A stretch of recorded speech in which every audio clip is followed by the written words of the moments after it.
तिरंगे को देखिए, ऊपर भगवा फहर रहा है, बीच में ईसाइयों का सफेद रंग है और नीचे मुसलमानों का हरा रंग है।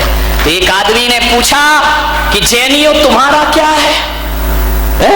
हिंदुओं का भगवा है, ईसाइयों का सफेद है और मुसलमानों का हरा रंग है, तुम्हारा क्या है? मैंने कहा इसमें जो चक्र है ना उसमें 24 आरे हैं, वो जैनों के 24 तीर्थंकर हुआ करते हैं।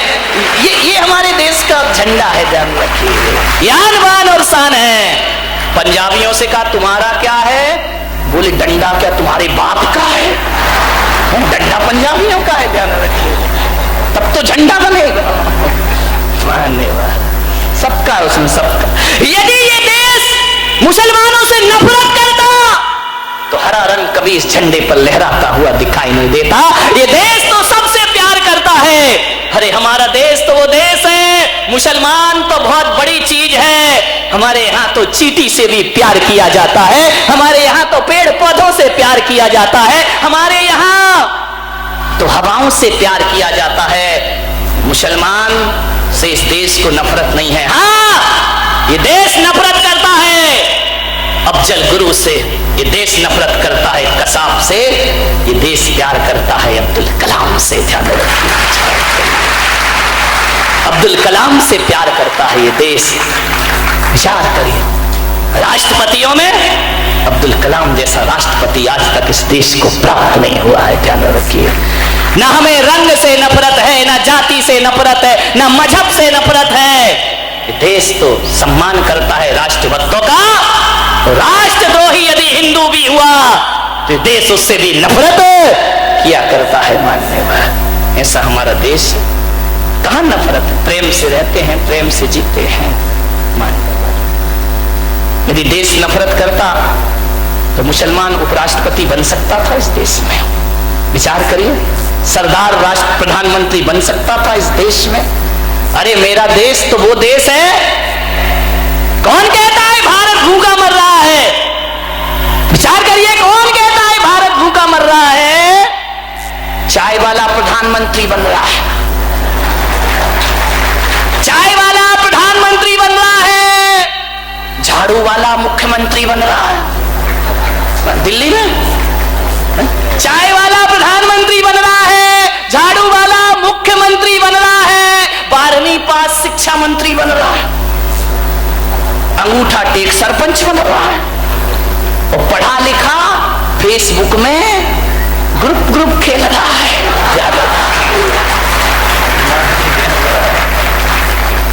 विचार करना, कौन कह रहा देश भूखा मर रहा है? कितनी तरक्की कर रहा है हमारा देश। विचार करिए आप, एक कुत्ता भारत आ गया विदेश का, एक कुत्ता विदेश का भारत आ गया। भारतीय कुत्ते इकट्ठे हुए, बोले क्यों रे, तेरे देश में क्या कमी थी जो यहां आ गया है? बोले नहीं, कमी तो कुछ नहीं थी, खाना भी बहुत अच्छा, खान पान अच्छा, रहना अच्छा, जीना अच्छा। तो बोले फिर भारत क्यों आया? बोले भारत में भौंकने की जितनी स्वतंत्रता है वो दुनिया के किसी भी देश के पास नहीं है। ध्यान रखिए, यहाँ भौंकते रहते हैं लोग, ऊंची कुर्सी पे जाके भी भौंकते ही रहते। करें क्या देश को? विचार करिए, सोचना है आपको। माननीय, चाइना ध्यान से सुन ले, हमारे पास सब कुछ है। ये मत समझना ये तोप तमंचे नहीं, बहुत है हमारे यहाँ, तोप तमंचों की जरूरत नहीं। हमारे यहाँ की तो महिलाएं इतनी तेज हैं, क्या जरूरत है तोप तमंचे की? ये मत सोचना कि बारामती की महिलाएं चूल्हा फूंकना जानती हैं। इनको सीमा पे भेज दो तो पाकिस्तान चाइना को भी फूंक देंगे। ये नहीं, ये ऐसे कोई कमी नहीं है। ये चूड़ियां ही नहीं पहनती हैं। चाइना से इतना ही कह दो कि 62 के दिन तुम हमें याद मत दिलाओ, अब आओगे तो हमारी देश की महिलाएं चूड़ियां भी पहनाएंगी और घाघरा भी भारत, ध्यान रखना, और किसी को माता नहीं कहा। कभी सुना तुमने अमेरिका माता? जमता है क्या? चाइना माता, पाकिस्तान माता, माता के नाम पे कलंक हो जाएंगे। तो ध्यान रखिए, विचार के नहीं। कभी जापान माता, किसी देश को माता लगाओ फिट ही नहीं होता है। अमेरिका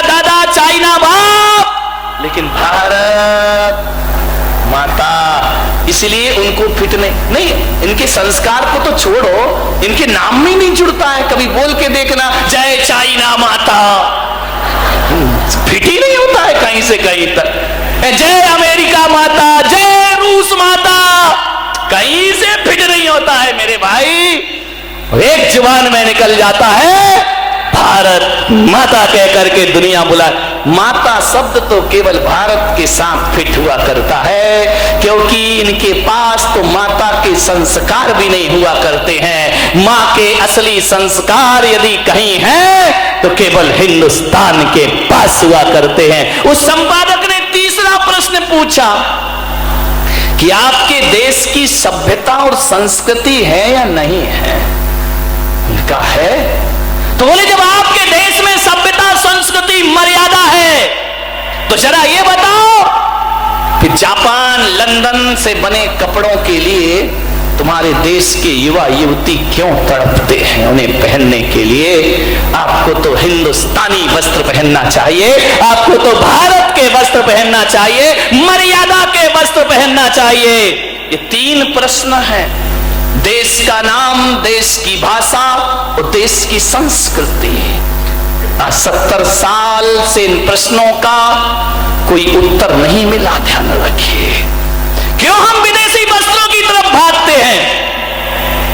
विचार करिए आपसे निवेदन है। इंदिरा नूई कोका कोला और पेप्सी की मालिक है। वो जब अमेरिका गई इंटरव्यू देने के लिए, उन्हें बुलाया गया, तो जब उन्होंने इंटरव्यू दिया तो उनसे पूछा गया इस साड़ी पहनकर आप आई हैं, क्या ये इसमें आप यहां पे सर्विस करेंगी? उसने कहा अमेरिका से। क्यों, इसमें क्या दिक्कत है आपको? बोले साड़ी में, इस ड्रेस में, ये ड्रेस कोड है आपका। उन्होंने कहा ये ड्रेस कोड नहीं है, मेरी भारत की शान है, आन है और बान है, ध्यान रखिए। उसने कहा कि आप ये पहन के सर्विस करेंगी? बोले अवश्य करूंगी, लेकिन मुझे ये नहीं मालूम था मेरे देश में कपड़े देखकर नौकरी नहीं मिलती, मेरे देश में काबिलियत देख करके नौकरी मिला करती है। आप मेरी काबिलियत देखिए, कपड़े क्या देखा करते हो? विचार करिए। आज भी उनका ऑफिस अमेरिका में है और आज भी उस इंदिरा नूई ने एक संकल्प कर रखा है कि मेरे ऑफिस में प्रवेश करने से पहले जूते चप्पल आपको बाहर उतारना पड़ेंगे, अंदर उतारने की इजाजत नहीं मिलेगी। आज भी साड़ी पहना करती है। साड़ी एक मर्यादा हुआ करती है। ध्यान, स्वामी विवेकानंद विदेश गए, लोगों ने कहा ए जेंटलमैन, ये क्या पहने हो भगवा? ये कोई ड्रेस है तुम्हारी? ये तुम्हारा स्टेटस है? ये अमेरिका है।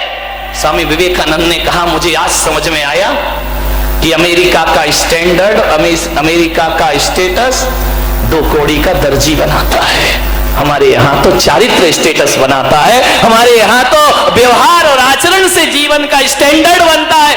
2 कौड़ी का दर्जी बनाएगा? ध्यान रखिए। एक बार क्या हुआ, स्वामी विवेकानंद अमेरिका पहुंचे, बहुत बड़े संत हुए हिंदू परंपरा में। जैसे ही वह पहुंचे अमेरिका तो किसी ने उन पे व्यंग्य किया कि भारत कितना पिछड़ा है, भारत कितना पिछड़ा है। आज भी भारत की महिलाएं आदमी के पीछे पीछे चला करती हैं। शादी होती है तो दूल्हा आगे दुल्हन पीछे होती, बस उसी समय, बाकी तो फिर तुम ही पीछे पड़े रहते। विचार करिए। बोले हमारे भारत, हमारे अमेरिका में देखो कितनी स्वतंत्रता है।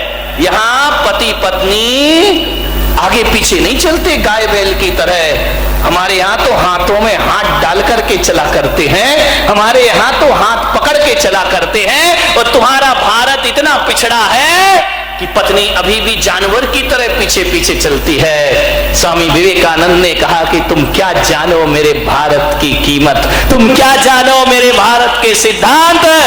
हमारे यहाँ जिस स्त्री से शादी हो जाती है 7 जन्मों की कसमें खा ली जाती हैं कि 7 जन्म हम पति पत्नी रहेंगे, हम 7 जन्म के रिश्ते बनाते हैं। और तुम्हारे यहाँ तो ये हालात है, सुबह का पापा कोई और शाम का पापा कोई। आए दिन जूते चप्पलों की तरह जहां पति बदले जाते हैं, तुम्हारे यहाँ तो जूते चप्पल जैसे बदल लेते, बच्चे को नहीं मालूम। अमेरिका में पूछ लो बेटा तुम्हारे पापा का नाम क्या है, वो कहता 2 मिनट रुको जरा गूगल में सर्च करके बताता हूं।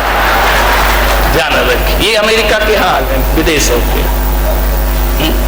पता ही नहीं है उनको कौन बाप कौन मां। बोले तुम्हारे यहाँ की नारी को ये डर रहता है कि मुझे छोड़ के वहां नहीं चला जाए, इसलिए हाथ पकड़ के चलती है। और मेरे देश की नारी को विश्वास हुआ करता है कि एक जन्म नहीं 7 जन्म भी है कहीं और नहीं, इसलिए वो पीछे पीछे चला करती है। ध्यान रखिए, ये भारत हिंदुस्तान की गाथाएं हैं मेरे भाई।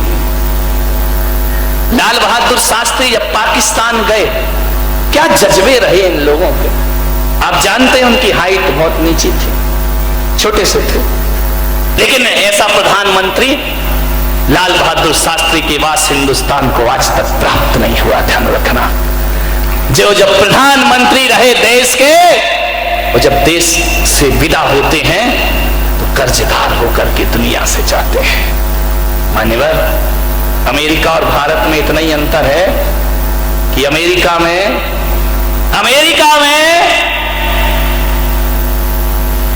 बुजुर्ग पेंशन लेते हैं, युवा राज करते हैं, और भारत में बुजुर्ग नेता बनते हैं, युवा टेंशन लेते हैं। ध्यान रखें।